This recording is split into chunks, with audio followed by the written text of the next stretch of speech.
Ted, that you really have to bear in on. And when you have patients that want to have nutritional consultations, you have to know, you have to fill out the questionnaires. They're very important that we find out what are you eating, what are you not eating, how many calories are you taking in. Birds fly north and birds fly south. There's a reason for that, survival. And that's why if you don't follow the rules of your creation, you can end up in big trouble and have big health problems. But anyway, the basic thing is my specialty is amino acid chemistry, working with amino acid balances based upon blood studies, plasma studies. The urines are okay, but they're not reliable because people contaminate the samples. So we have to stay with the word plasma, and that's where I'm working. So that's pretty much it in terms of that. But the main thing is that the amino acid formulations from the blood and from the history that I've done 100,000 people so far can be quickly defined, and we can hit the nail on the head every time. Years ago we could not say that.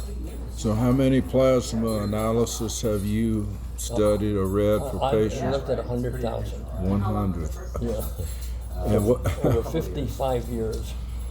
And what does that contain or consist of, one of those reports? Well, they consist of 42 determinations. Now, interestingly enough, originally all amino acids were done by ion exchange column chromatography.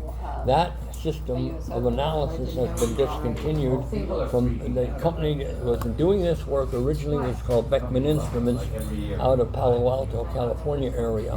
They do no longer make that machinery.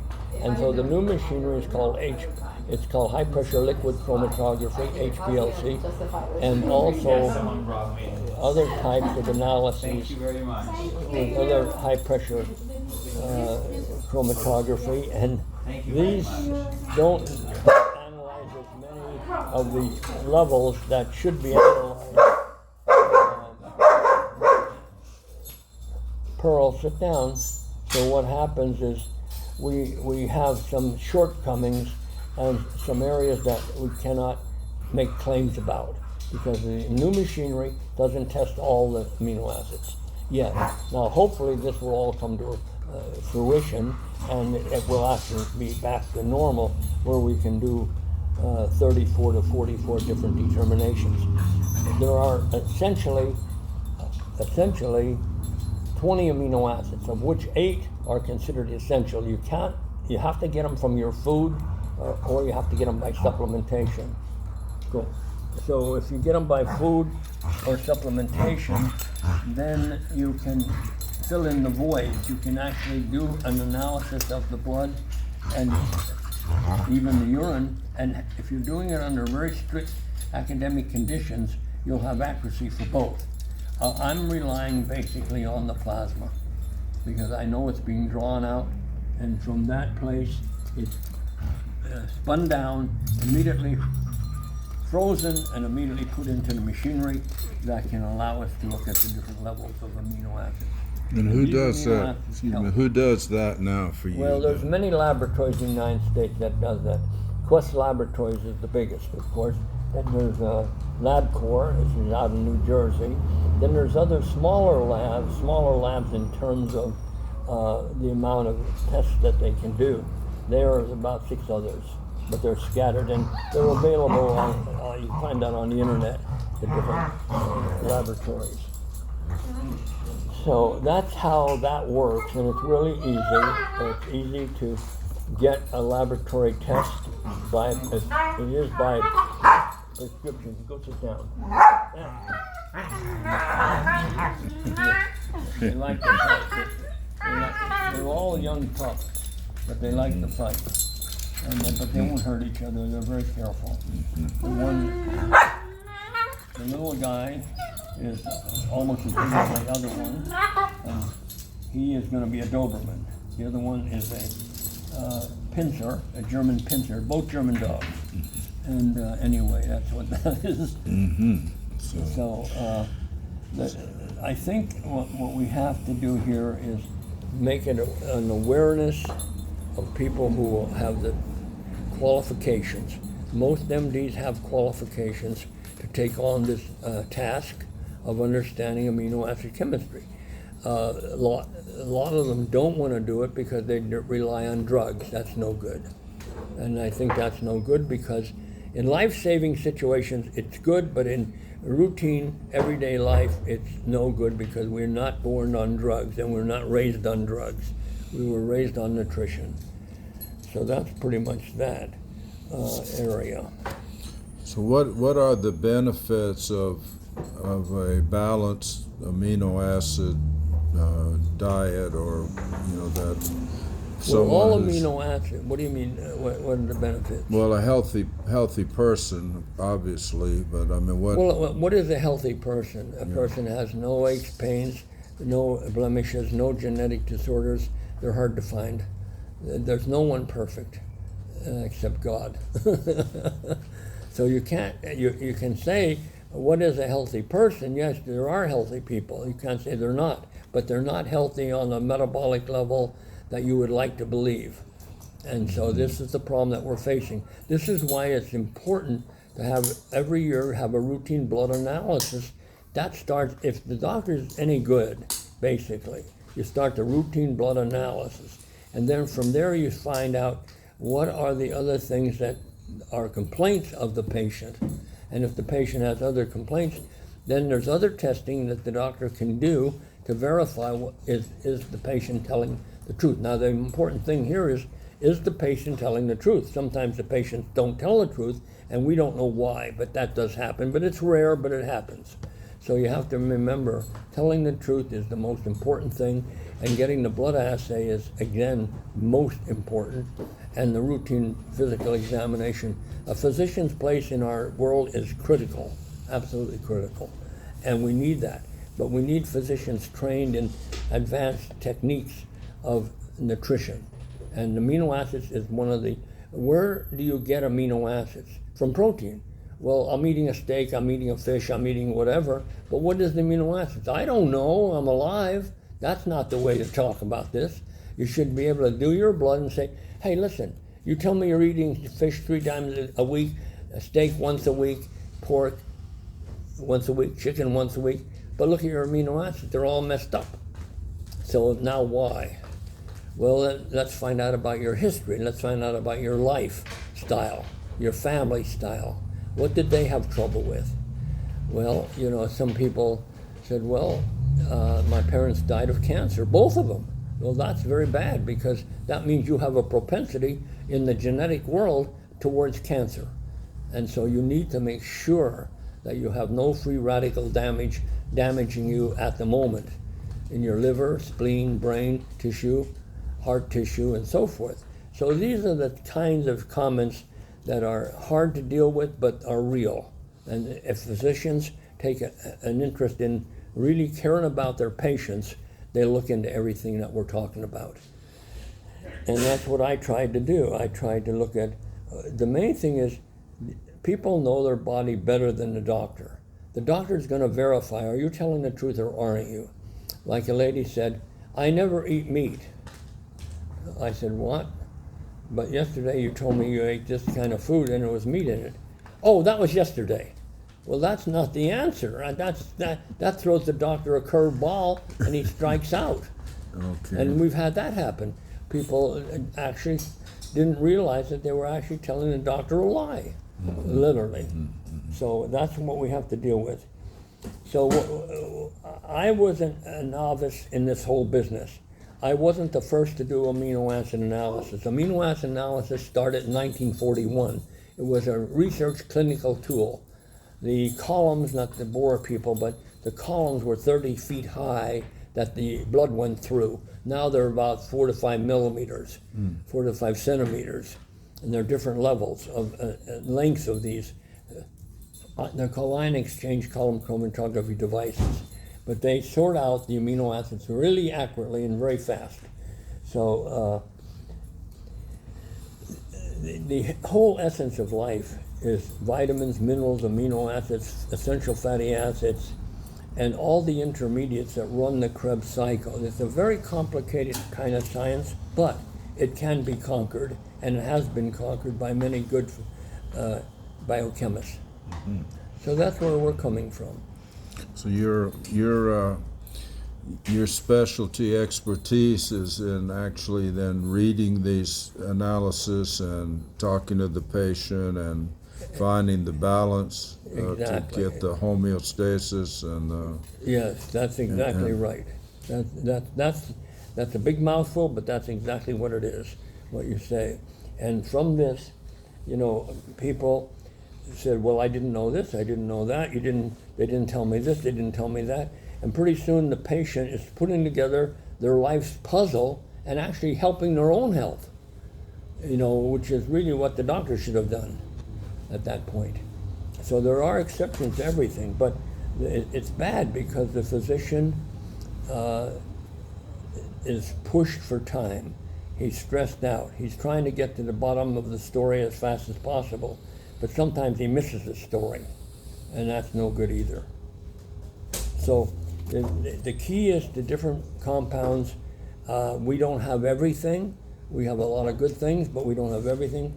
But if we don't have something that a patient needs, I immediately refer them to that particular company or that particular doctor who can help them with that particular problem. And that's what we call practice of good medicine.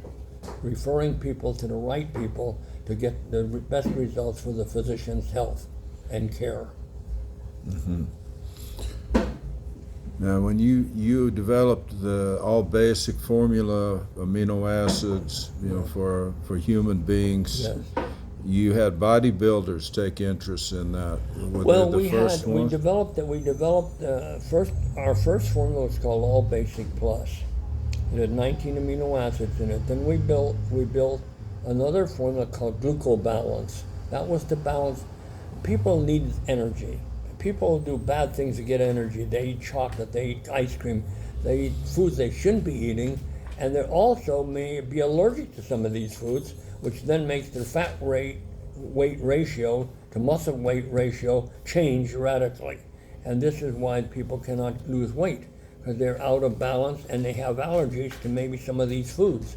Food allergies came about 40 some years ago, and it was frowned upon as, there's no such thing.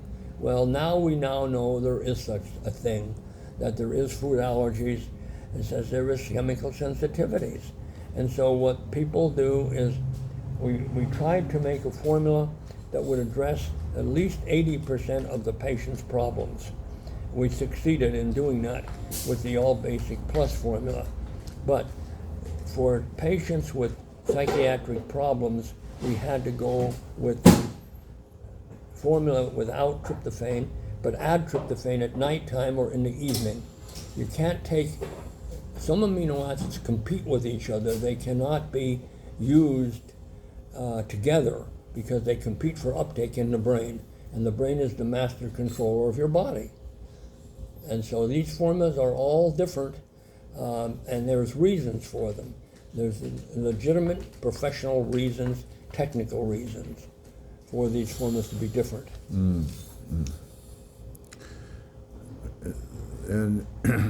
And you had a famous bodybuilder, I think, one of your first clients with your amino formula? Well, we did, and we had,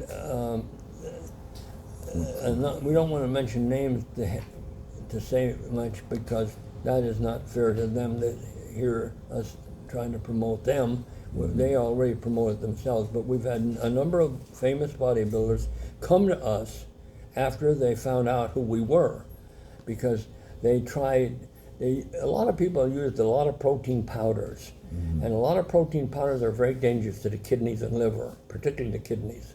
So what happened is these patients, a lot of these bodybuilders have died young, between 40 and 60 years old, and that's considered young, especially if you're in perfect health, and that's a big mouthful.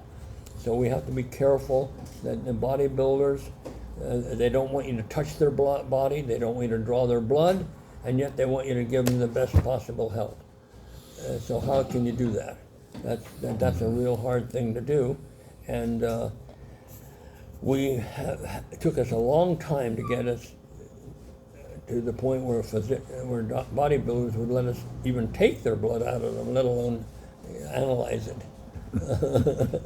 So we don't say much about bodybuilders, but bodybuilding is a very special area. It's a special kind of body of a person, and but all of them use some kind of steroids. That's the problem. Yeah. And so but that's in terms of, for us, the steroid usage is, we don't like it, but we can't stop it. And the point is here that if people are taking steroids, at least we have a baseline of what they're doing. And what are you eating? And they tell us, well, I eat 5 eggs every morning, or whatever they eat, 10 eggs, or they eat a piece of ham, steak, and whatever. It doesn't matter what they're eating at that point, because when we get the blood analysis, that tells us what the amino acid levels are. You can't get around that. It's impossible. You can't lie about it. You can't cheat. You can't steal about it. But so this is your diet. You write it all out, and they do on a whole page, 2 pages long in some cases, 3 pages in other people. And then we look at what they're, and are you doing this every day? Yes, we're doing it every day. And we've been doing it for the last 5 years. Well, that person's body will have a certain profile. It'll be, but there are normal ranges in these profiles, and it's called the Gaussian distribution. 80%, it is believed that, and originally it was believed that 90% of the people were healthy. Now it's questioned. It's questioned that we're lucky if 65% are healthy in the United States. So this is a big problem, to interpret the data. And you look at the data, and it can be down on this side of the curve, or on the other side of the curve down, but it's high. So, but normally we see low. We normally see low 90% of the time. So that's how we can interpret it. But then the numbers from the original natural intake of life, the natural growth, the natural chemistry of their body, the natural genetics of people, that, thank God, this was all done back in 1941, and the results of the normal ranges are real definitive and real solid. Awesome. They're not something that, well, are we sure these ranges are real? Yes, they're real.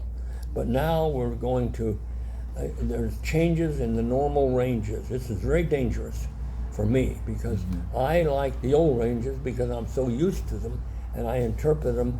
But now that type of analysis is falling by the wayside. That is the chemistry and the technology for the original way amino acids were run. But they're saying gold, it's 90%, or it's 80%, or it's 50. Yes, that makes sense. But we're not talking about gold. We're talking about your life's blood, your life's proteins, your life's amino acids. How are they changing? They're changed with your diet, they change with your genetics, they change with the method of analysis. But the way the pathologist in the world does, they take a Gaussian distribution, and they're saying that, well, 80% to 90% of the patients and the people are healthy.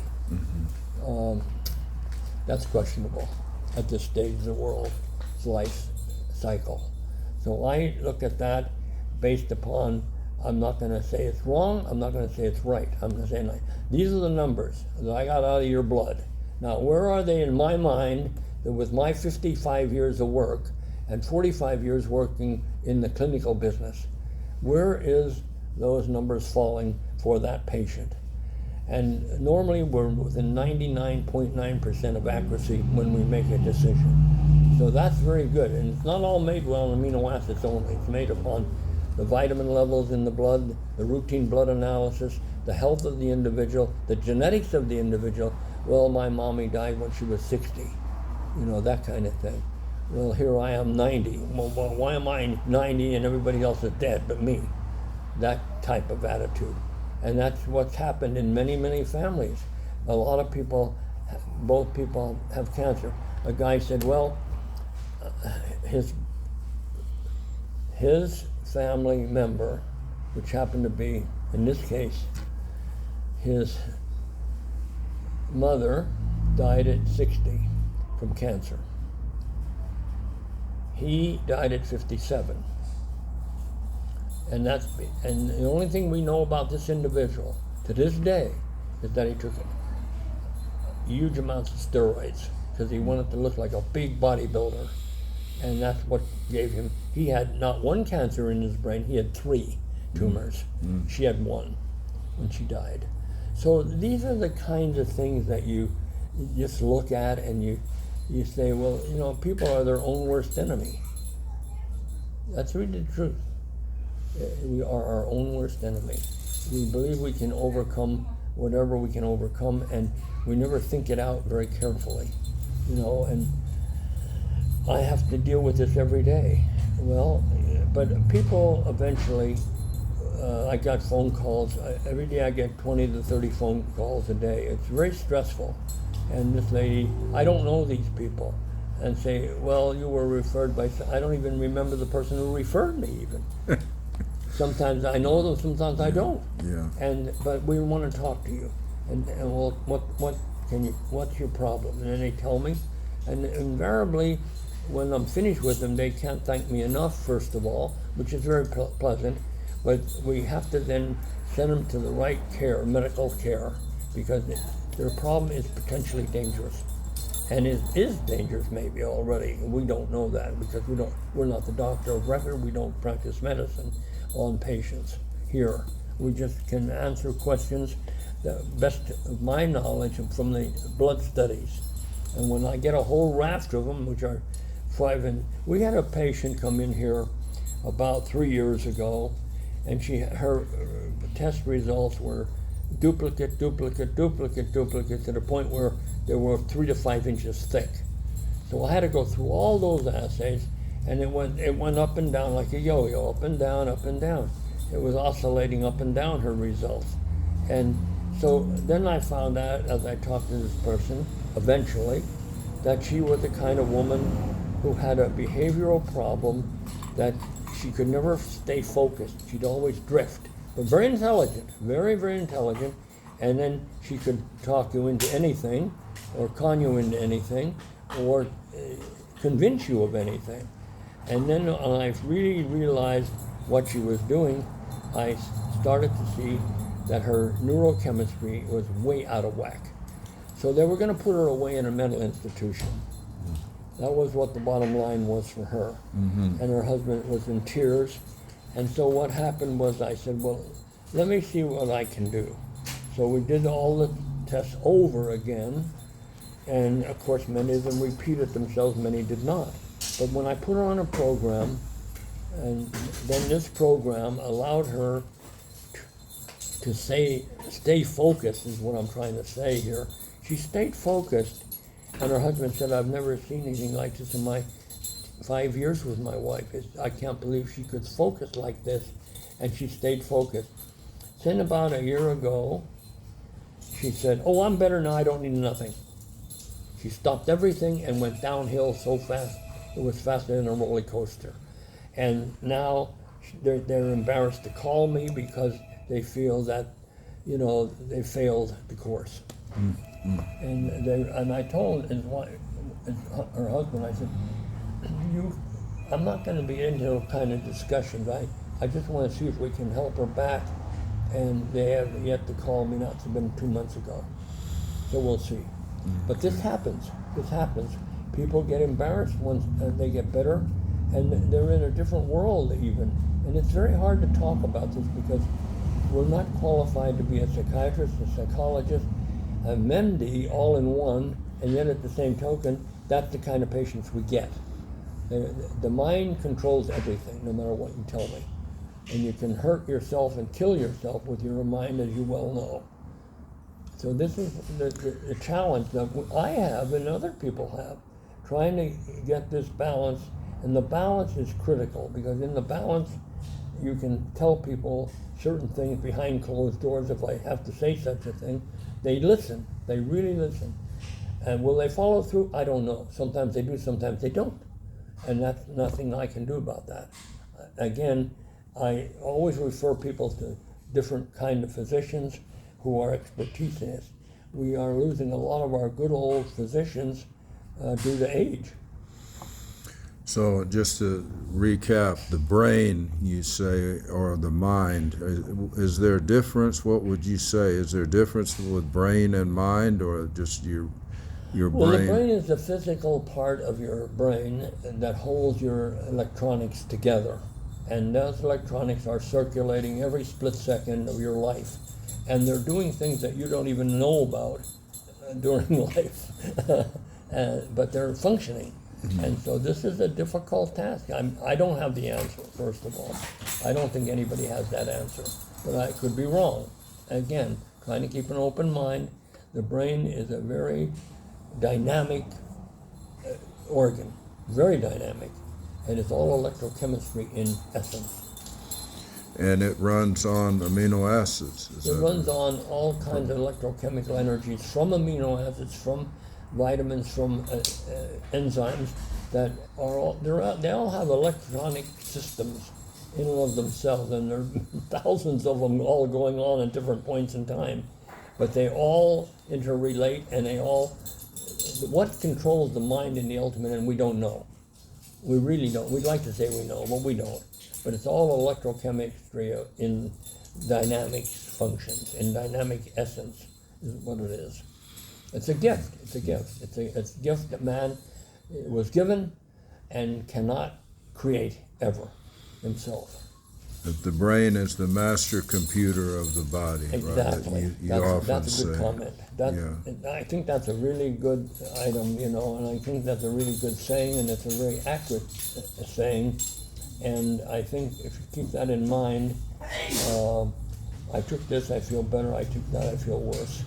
That's about where we're at. Even after all these modern billion, there was $8